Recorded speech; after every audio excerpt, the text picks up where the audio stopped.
welcome back to Dusty Book Sniffers. For those that don't know, my name's Nicole, and today we are talking about Heather Morris's The Tattooist of Auschwitz. So let's get started.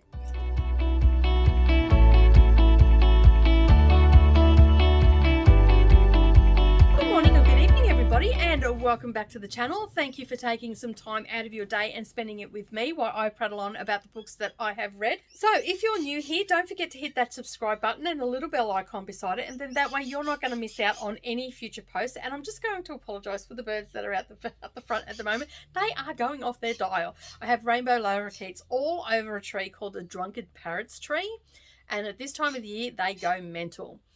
Especially if it's been raining too, and it just finished raining because it's quite cold and dreary here today. But anyway, that's beside the point. As I was saying, if you're new here, don't forget to hit that subscribe button, and while you're there, make sure you give this video a like. So today we are talking about the Tattooist of Auschwitz by Heather Morris, and I have been wanting to read this for a while. Now, this was, I've forgotten when it was published. Let me just have a look at this. Oh, does it not have it? It's got all the other stuff in it. It's got to be here somewhere. Okay, so this was originally published in 2018, and then it's been reprinted 18, 19, and 20, so quite a number of times. And this edition came out in 2020. All right, so, and it was published by Echo Publishing here in Australia. Okay, so this is by a New Zealand author, and I believe she lives in Australia now, so New Zealand and Australian author. Okay, because let's face it, we always claim everything that's New Zealand. But anyway, it was published here in Australia by Echo Publishing. And okay, so his name was Ludwig, who's telling the story, but he goes by Lale. And he's a real-life Holocaust survivor from Auschwitz and Birkenau, I think is how you pronounce that.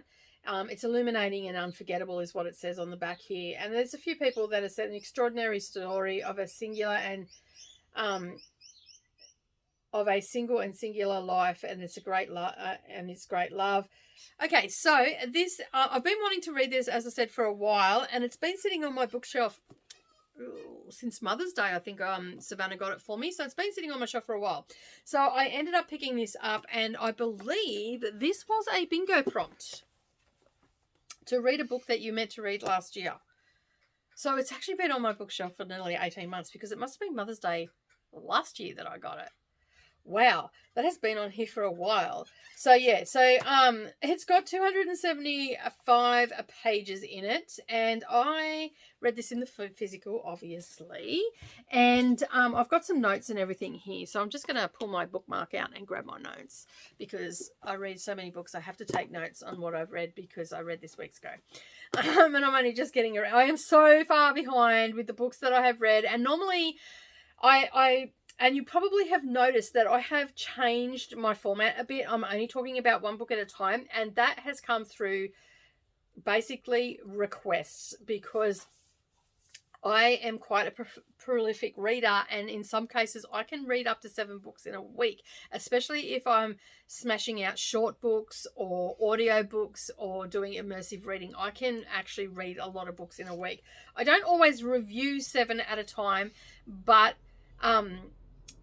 a few people that I have talked to and stuff like that have basically said, you know, you review a lot of books. And I thought, you know what, that's going to make it really hard for people to find on my channel and stuff like that, because I do have a lot of people that actually come here to find out what the books are about, and have picked up books that I have recommended and stuff like that. So I have changed my format a little bit, and I just talk about one book at a time. Occasionally I might talk about 2, especially if they're like short stories. I might talk about 2 stories. So for the most part, from now on, I'm just going to talk about one book. So needless to say, I'm very much behind with my reviewing, and in most cases I have 2 videos going up a week. So for just contemporary and general fiction and all that sort of stuff, that's going up on a Monday. My Read Around the World is separate to the video schedule altogether, and that goes up on a Wednesday when I finish one of those books, because that's an ongoing thing. And then on Fridays I am, because I'm reading a lot of classics at the moment, and I'm also reading a lot of modern classics as well. So, and basically across all genres. So it'll be like, at the moment for the month of October, I read a lot of Gothic classics, and so not necessarily Victorian or anything. It was across the board, but majority of, like, one book was all Victorian Gothic. There was a few others that I read as well. So yeah. So anyway, I digress a little bit. I'm only reviewing one book at a time. So we're going to be talking about the Tattoo of Auschwitz. And as I said, just realised it has been on my bookshelf for quite some time. So and I think his name is pronounced Lally. I'm not even going to try his last name because, woo! So basically, it is set in 1942. It is it's in Auschwitz, obviously, and the story is actually following Lally. And basically, what happened was there was a thing put out where he resides from, and for the life of me, I cannot remember, and I didn't write that down. It's in 1942, and basically there was a thing put out that the eldest son had to go to a checkpoint, and then but because he had a brother that was married, he didn't want him to go. He had young children, so Ludwig basically volunteered to go. His mother packed him a bag and all that sort of stuff. He didn't know where he was going, what was happening, and this was before the mass grab of everybody and just mass transport. So basically, he's volunteered to go. He's gone. He's been waiting, and then they tell him to get onto this transport. I think there was like a 2-week period, maybe a month or something. And then he was waiting around for his next set of instructions, and basically he gets on this transport, and they've all herded all these men and it was all predominantly men that were on his transport. I'm sure that there were other women and children and all the rest of it, but it was mainly boys and men that were getting transport, and they were put onto the essentially cattle trains, and they were transported, and they were there on the trains for quite some time. He arrives at Auschwitz, and Ludwig is quite intelligent. He speaks several different languages, and so he is noticed by the tattooist at that particular time. He was noticed by him that he could speak different languages, and so basically that he understood what the German soldiers were saying, and so he sidled up to him and said, "Hey, come with me." He got him a really good job. He got him that job of being a tattooist. He was so taken back by that he had to mark people and all that sort of, like, he didn't want to do it, but he knew that he had to do it to survive. Otherwise, he would have died very, very early in the book, and there would have been no story. So basically, he's proceeded doing that, and that's when so he's been doing this for a while, and he's basically the apprentice of the original tattooist, and then he sort of just left the story, and I don't really remember why he just left the story. And then Ludwig became the main tattooist, and so then he ended up with an apprentice. And while he was doing this tattooing, he spotted Gitta, and that's how they met. And he thought that she was incredibly beautiful and all that sort of stuff. And the story flowed on there. And it was quite interesting because this is actually based on a true story. And the story that it's based on, Lally ended up living in Australia with his wife, Gita, I think you pronounce her name.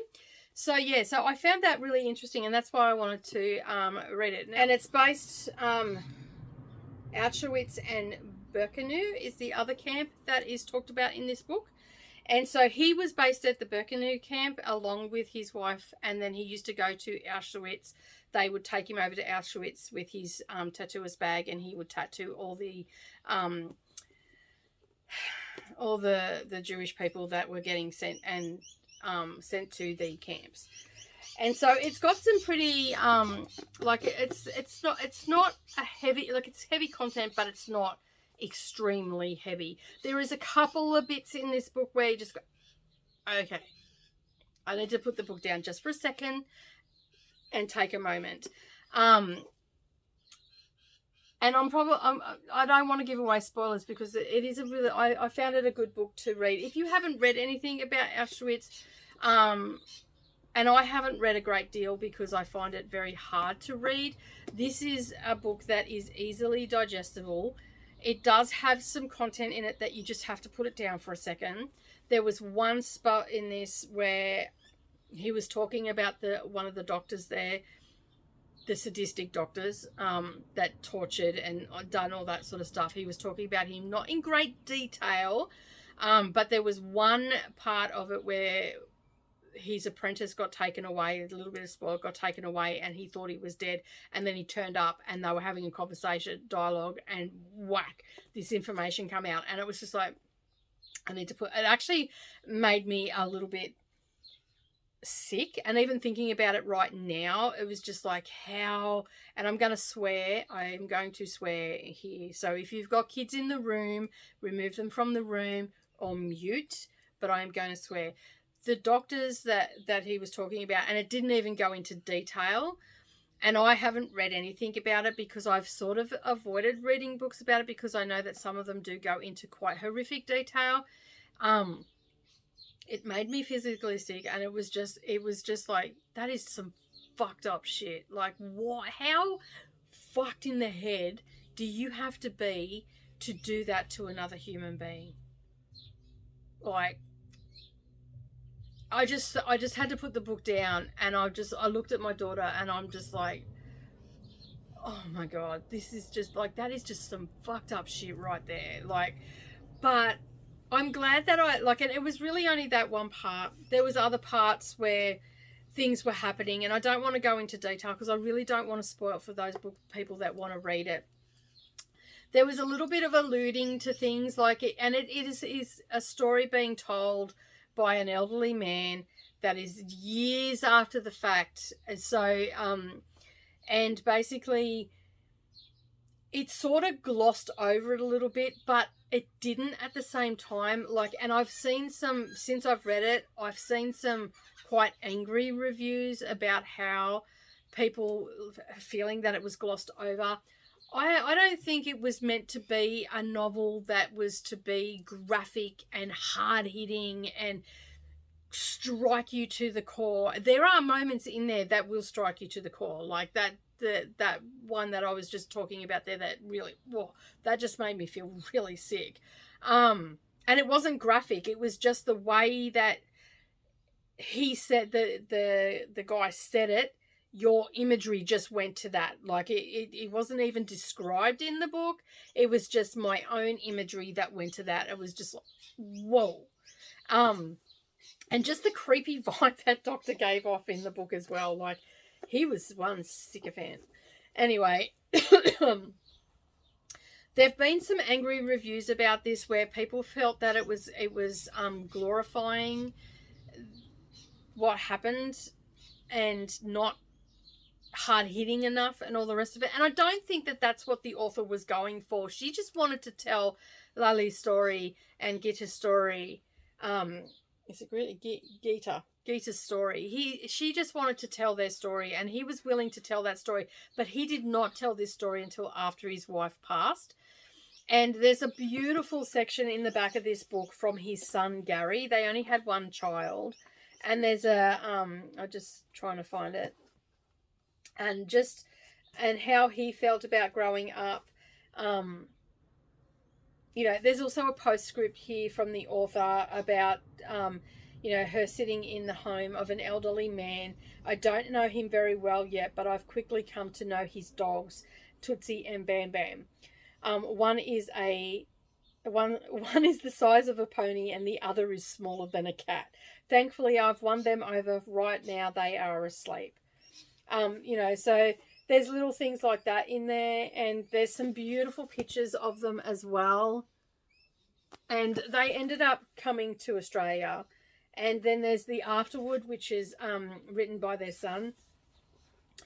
And it just talks about all the food and stuff like that. And so what I took from this book, and I think what most of my viewers would take from this book, is that it is a story of hope, of love, of survival and doing the things that you have to do to make sure that you survive. Because at the end of the day, we can sit here and look through our lens at this book and judge it very harshly and say that it glossed over things and, you know, it wasn't hard hitting enough and all that sort of stuff. And I just don't think that that's what the author was going for. As she said, she was sitting in the lounge room of an elderly gentleman, and she was getting to know him, and she got to know him through his story. And, you know, and there's things in here where that, you know, they were starved. These people were starved. And the story of where the son has written, do I talk about the food, which was the primary focus for both of my parents, but especially my mother. Okay, so I just had a coughing fit. I've got rid of that. I'm sorry. That is still a lingering effect from COVID. So anyway, my throat gets super dry really quickly all of a sudden, and then I end up having a coughing fit. So sorry about that.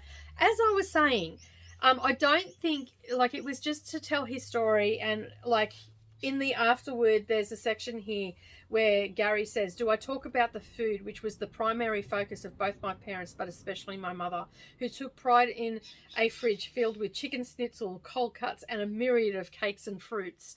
You know, like, and that is a direct consequence, like a traumatic response to that, what happened to her, them starving and stuff like that. So yes, while it was a soft take on it, it was still showing in a gentle way to possibly get people that have avoided the topic or avoided reading the books into learning more about what happened to the Jewish people in World War II and the genocide that happened, the Holocaust, however you want to word that. You know, it was terrible. It was horrific. And I can't even for one moment imagine what those people went through, except to know that they were horrifically treated. And I think this book is a great way to get younger people to learn about it if they haven't. Also people that have avoided it for however long. It's telling a beautiful story of hope, horrific story, but beautifully told, in my opinion, of hope, survival, and what you will do to survive. And, you know, and they did. And there's another book that I purchased at the moment that I closed this book. There is a character in this book that you don't really know much about her, except that she is, you know, Lale is doing a lot of stuff in the background to help his people survive, especially Gita and her friends. And, you know, there's other people that are helping and all that sort of stuff. He's got them doing something that they shouldn't be doing so he can get food from the people that live in the village that are coming in to build different things in the camps and stuff like that. There are scenes that play out in this book that you're just sitting there going, oh my God, like you put the book down to just take stock of, like I read this book pretty fast, but I read it slower than what I normally would read it. I couldn't put it down except for those moments where I needed to take a breather, go make a cuppa, have something to eat. But I came back to it. Is it something that I'd read again? Probably not. I've given it a 4-star rating because there are things in here that probably were a little bit glossed over. And it's not a phenomenal book. It is still a really good read, but I wouldn't say it's phenomenally written or anything like that. Okay, so there's a couple of blurbs that are on here about the book. It's extraordinary, moving, confronting, uplifting. I recommend you read this. Jeffrey Archer. Now, most people know who Jeffrey Archer is. They will be reading this book in 100 years' time. And I don't know whether it'll be 100 years' time, but in many years to come, this is pretty much going to stand the test of time. It's not going to date at all. I can't find anything whether she embellished it. It's based on an incredible true story, so I do believe that there's probably some embellishment in there to give it a work of fiction. It's a historical fiction genre, and it's basically the incredible story of an Auschwitz tattooist and the woman that he loved, and that's generally what it goes on about. It's got some further information in here. And this apparently, it was a screenplay that existed for nearly 12 years. So it was originally going to be, it's originally going to be a screenplay. There's got a few other bits and pieces in there. Now, I got rudely interrupted before by the phone.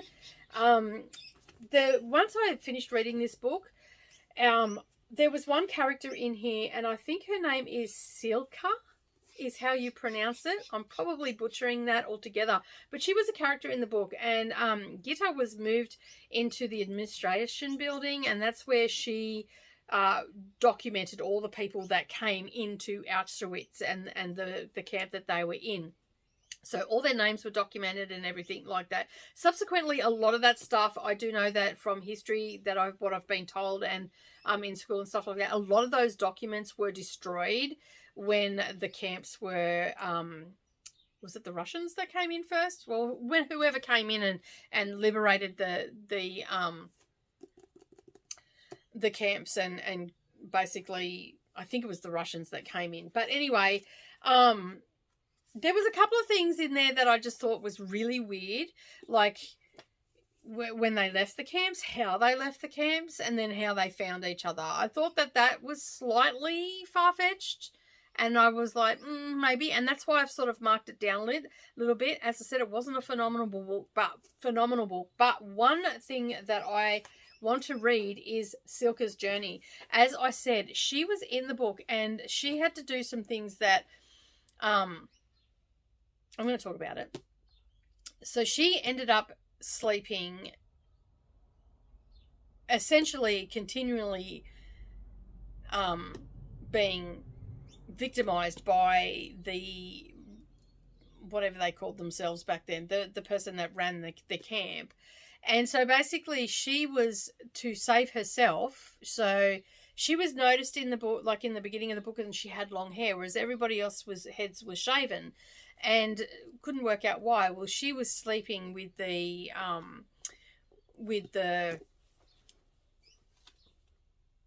captain, whatever they call, I don't know what I forget what they call them, but he would run the camps and he was in charge of the camp and all the rest of it. So she was sleeping with him, and she has a very interesting story, and it's touched on at the end of this book. So I grabbed the book because it's now going to dive into her story, and I'll just go grab it because I can't remember whether it's written by the same person.